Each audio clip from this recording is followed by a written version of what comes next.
Durante más de 3 décadas, un nombre se repitió en informes de inteligencia, cortes federales, reportes militares y titulares internacionales. El Cartel de Sinaloa no solo era un grupo criminal, no solo era una organización de narcotráfico, era una estructura que operaba como una corporación multinacional clandestina, con logística global, redes financieras complejas y una capacidad operativa que superaba la de muchas instituciones. Su influencia no se limitaba a México, tenía presencia en Estados Unidos, Centroamérica, Sudamérica, Europa y Asia. Controlaba rutas marítimas, terrestres y aéreas. Dominaba corredores estratégicos y utilizaba tecnología, túneles fronterizos, empresas fachada y sistemas sofisticados de lavado de dinero. Durante años parecía invencible, pero hoy la narrativa ha cambiado. Capturas, traiciones internas, disputas por liderazgo, presión internacional, guerras regionales, fentanilo, sanciones financieras. Y entonces surge la pregunta inevitable: ¿estamos viendo el principio del fin? El cartel no apareció de la noche a la mañana. Sus raíces se remontan a estructuras criminales del siglo pasado, cuando el tráfico de marihuana y amapola en el estado de Sinaloa comenzaban a consolidarse como una economía paralela en comunidades rurales. Durante los años 80 y 90, tras la fragmentación del antiguo cartel de Guadalajara, distintas facciones comenzaron a disputar territorios. De ese reacomodo surgiría la estructura que eventualmente se convertiría en el Cartel de Sinaloa. A diferencia de otros grupos, su modelo era flexible. No se basaba únicamente en el control violento, sino en alianzas estratégicas, acuerdos tácticos y una red descentralizada de operadores regionales que mantenían autonomía relativa, pero respondían a una estructura superior. Esa flexibilidad fue su mayor fortaleza. Mientras que otros cárteles caían por luchas internas o por depender demasiado de un líder carismático, Sinaloa construía una red adaptable, capaz de sobrevivir a golpes gubernamentales. Ninguna figura representa mejor el ascenso del cartel que Joaquín Guzmán lo era. Su historia alimentó una leyenda: escapes de prisión, persecuciones internacionales, túneles sofisticados, operativos militares fallidos. Pero más allá del mito mediático, lo que realmente definió su liderazgo fue su capacidad logística. Bajo su mando, el cartel perfeccionó el uso de túneles transfronterizos, rutas marítimas desde Sudamérica y conexiones con proveedores químicos en Asia. El negocio evolucionó. De la cocaína pasaron a metanfetaminas, de las drogas naturales a las sintéticas, de un mercado regional a uno verdaderamente global. Sin embargo, en 2016 fue capturado definitivamente y en 2017 extraditado a Estados Unidos.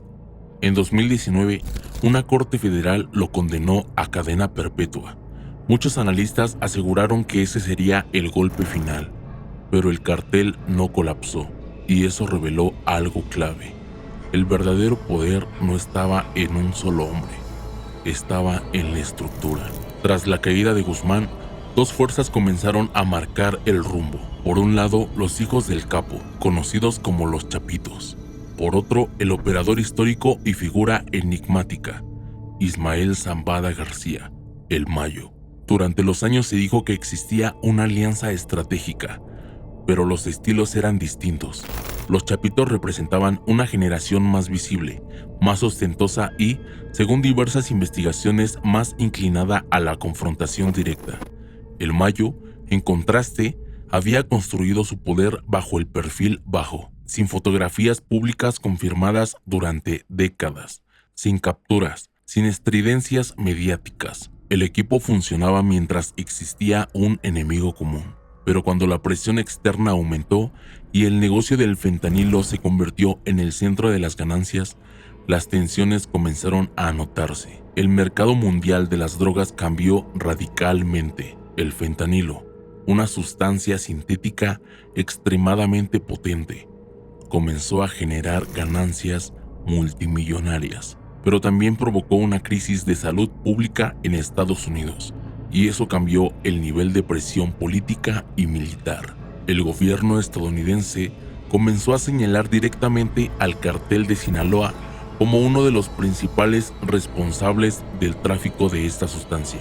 Las sanciones financieras aumentaron, las acusaciones federales se multiplicaron, las recompensas por información se elevaron a cifras históricas. El cartel entró en una etapa distinta, más rentable, pero más expuesta.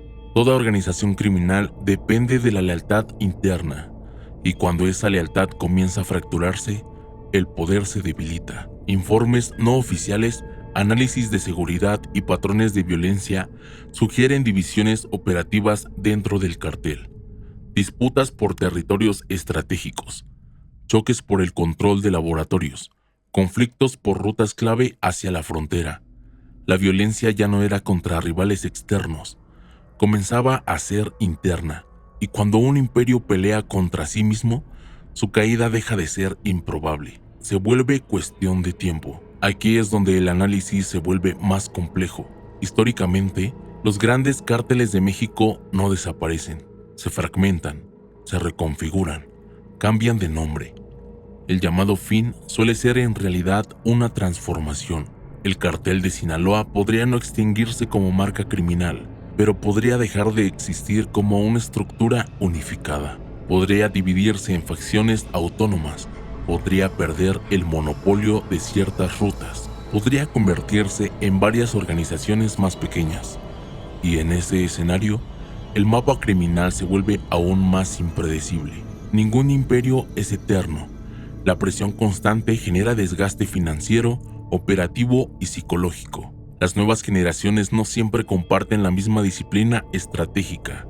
Las redes internacionales se vuelven más vulnerables. La vigilancia tecnológica es más sofisticada que hace 20 años. Y los errores cuestan más caro. El cartel que una vez operó en silencio, ahora enfrenta exposición global permanente. El fin del cartel de Sinaloa no necesariamente será un evento espectacular. Podría ser una erosión lenta, una pérdida progresiva de control, una serie de fracturas silenciosas, porque en el mundo del crimen organizado, los imperios no mueren de un día para otro, se transforman, y cuando finalmente caen, el vacío de poder desaparece, se llena. La verdadera pregunta no es si el cartel de Sinaloa terminará, la pregunta es, ¿qué surgirá después? Hoy analizamos lo que podría ser el inicio de una transformación histórica, pero la historia aún se está escribiendo, y mientras el poder cambia de manos, las consecuencias las sigue pagando la sociedad. Esto fue un análisis. No glorificamos, no justificamos, aquí solo analizamos. Si quieres más contenido profundo sobre crimen organizado, operativos y geopolítica criminal, suscríbete a C5 Policial, activa la campana y déjame en los comentarios qué tema quieres que investiguemos en el próximo episodio. Nos vemos en el siguiente reporte.